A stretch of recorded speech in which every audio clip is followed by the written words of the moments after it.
Do I have a pimple on my forehead? Yes. Is it ready to be popped yet? No. Are we going to ignore it? Also, yes. I've been looking at my shelves a lot lately, and honestly, just thinking of scrapping like 90% of my books and starting over, but I'm not going to do that because A, there are so many books here that I did loved, read, or really want to read, so we're gonna go with it. Honestly, it's really just like a phase that I'm going through where I'm thinking like I just don't have enough room for more books, but I want more books, but like I want something new. Like I want to look at my shelves and see something different. I really just think it's time for a shelf rearrange. But that's not what this video is. This video is actually an unhaul. I don't post many of these on the channel, but I got to look through my shelves a little bit and got to thinking I probably won't reread these anytime soon, or probably won't get to them anytime soon. I've tried to pick them up in the past. Yeah, most of these, actually all of these, will end up on my Pingo shop along with about 90-ish other books. So if you want to check that out, it's always linked in the description box below. I try to keep my prices pretty fair, and then I'm always open to being messaged to change the price as long as I see it fair. Like if it's a book that's in really great condition and you want me to give it to you for $1, that's probably not going to happen, but I'm always open to discussing prices if I need to adjust. And right now I have a couple of deals on the shop, so go ahead and check those out if you'd like. I have a giant stack of books here that I'm going to talk about, and honestly I probably could have done more, but I think this is good for right now. So let's jump into books. Okay, the first couple are all middle grade. We're starting with Amelia Fang and the Barbaric Ball. This is a series that, while I enjoyed the first two, it's a very cute series, and honestly I might continue it later on. I just don't see the need to own these when it's $13 for a book, which isn't that bad, but like they're so short. I get through them within an hour. I see no point in owning these and trying to collect the entire thing when that money could be spent towards something different. So there's no point in owning the first one if I'm not going to collect the rest of them. The Land of Roar. Once again, I can get this from, or get the sequels from, my library. I like to have like somewhat matching copies. Like if I have a hardcover, I want to collect the rest of the series in a hardcover, and I can't find the next book in a hardcover, which is fine.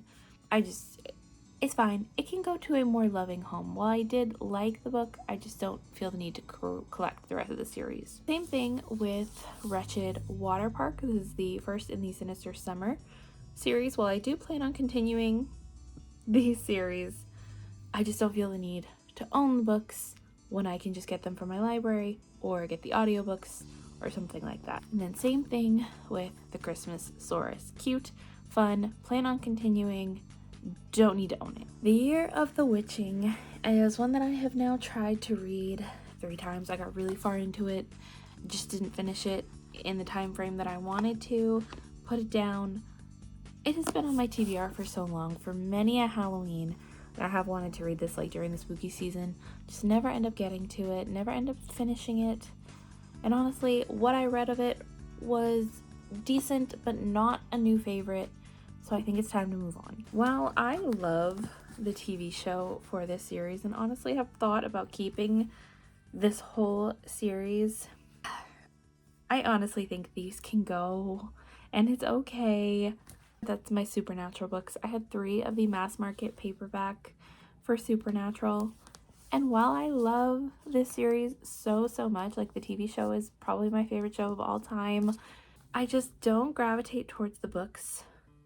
If you don't know, Supernatural is an awesome TV show that I love with my whole heart, about 2 brothers who fight paranormal beings, and there is a book series that like doesn't follow the TV show. It like takes place in between episodes of the TV show, so you get like brand new cases and stuff, and it's so fun. I just think like I don't read these enough. I'm not actively looking for them when I go out. I just think they can, I think they can go. The next couple I did read, I finished, I really, really enjoyed, but looking at some of the other romances on my shelves, I've enjoyed those more. And while I might want to like reread this series at some point and maybe even continue on if there are any new installments, again, I can get them from the library or pick up an audiobook, but that is Chef's Kiss and Chef's Choice. I really, really loved these books when I read them. They are fun and they are queer friendly. I really, really enjoyed these books, but again, looking at my shelves, I think there are books that I enjoyed a lot more that can take up that space. I think these can move on. Between Love and Loathing and Between Commitment and Betrayal. Between Love and Loathing I enjoyed, but it was for a book club that I was supposed to start with some friends that we just never ended up continuing. And honestly, while I want to read the next couple in the series, I just keep putting it off, and like I'm not gravitating towards it. If I'm not going to read it, it doesn't need to be there. And then I keep buying more and more romance books that keep getting put keep this from being front and center. And if I'm being honest, if I'm not gravitating towards it, if I don't want to read it, it doesn't need to be here. While I did enjoy Red, White, and Royal Blue, it is just taking up space. I don't think I'm ever going to read it, and I think it's really because of the length. While I did like it and might want to listen to the audiobook again, I just don't think I'm ever going to read this physically. Again, it's an over 400 pages of a romance book, and then it gets all political, which I enjoy political fantasy, or like political sci-fi, not so much political romance, which is fine. It's just a preference. Usually in my romances, I just prefer the romance to be front and center. Of course, seeing our characters like in their lives, like I just prefer that, like our character-based story more than like the political backgrounds, which is fine. And again, I did love their romance in it, but I think in the middle / back half of it, it took away from the romance a bit. While I enjoyed The Unhoneymooners a lot, I think the third act conflict really ruined this book for me, because I started seeing our male main character in a different light that I did not like. So that took away a lot of my enjoyment, and the more that I think about it, the more it really pissed me off, to the point where I don't think I'm going to reread this, because it's really hard to root for a romance when the male main character made a huge mistake. Agatha Christie's The Big Four. I enjoyed this-ish. When I read it, it was fine, but not compared to the other ones that I have read from her. And while it's short, it's fun, it's not taking up like a lot of space, it's taking up enough space that if I'm never going to reread it, it doesn't need to be there. This one I gave a 5-star, but it's a mystery. I don't think I'm ever going to reread it. That is That Night in the Library. This one I read because it was like, some people thought it was like the worst book that they have ever read. I think it had like a 2 point something average star rating on Goodreads. I really liked it. I gave it a 5-star, but it's a mystery. Honestly, knowing the ending of it, I don't think it would get a 5-star again if I reread it. I think it can go. That's Southern Book Club's Guide to Slaying Vampires. This is going to be a controversial one.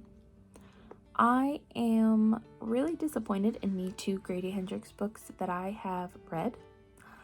I am so disappointed because I think Gavin from Gavin Reads It All put it best, and that is, Grady Hendrix just feels like a catfish.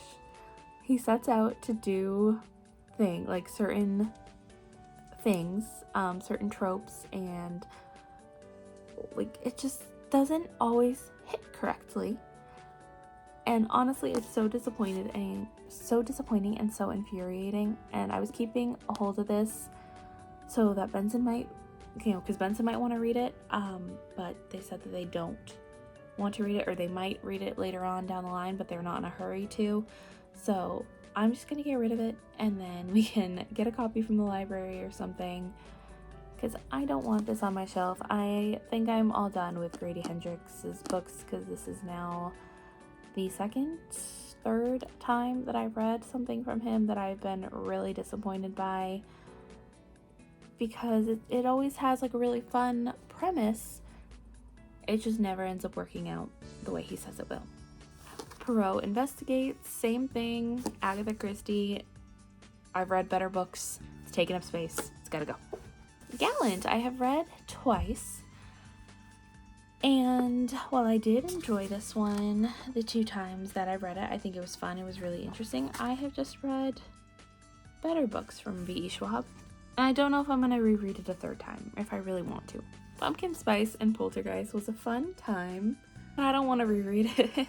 I gave it a 3-star. It was exactly what I was expecting. I got this book from a blind date with a book, and honestly kind of assumed exactly the rating that I was going to give it. It was fine. It was fun. Will I continue on with the series? Sure. Do I feel the need to own them physically? No. A Botanical Daughter. I was gonna hold on to this and try to reread it and give it another chance. I just think it was too slow, a little too boring, which is fine if you like that kind of thing. I need to be hooked in my mysteries. The Imaginary Corpse. I also need, same thing with A Botanical Daughter. I just need a little bit more intrigue. This was fun. It's about a Triceratops detective who lives in this imaginary world where he's an imaginary friend, and it was cute, but the mystery was really lackluster. It can go. Hither Page, again, probably will continue on with the series, but I don't remember it enough to want to reread it or to continue it. I don't remember enjoying it enough to want to reread it, or at least to own it. I don't know. We'll see.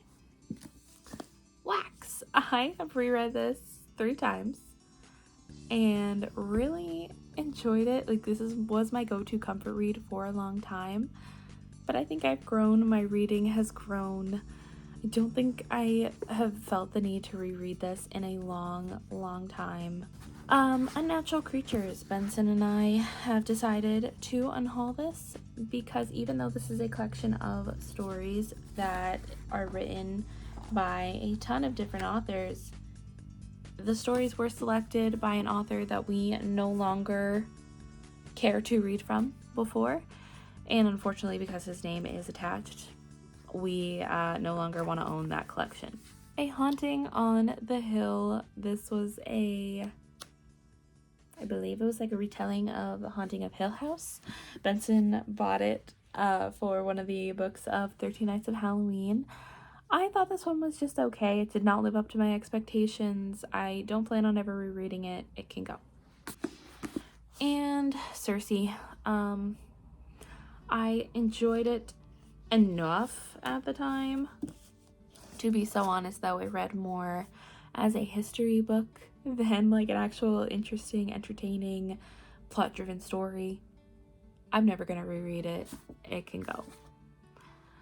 And then I haven't even updated the vlog that this is showing up in, but I honestly think I might unhaul in DNF Wuthering Heights.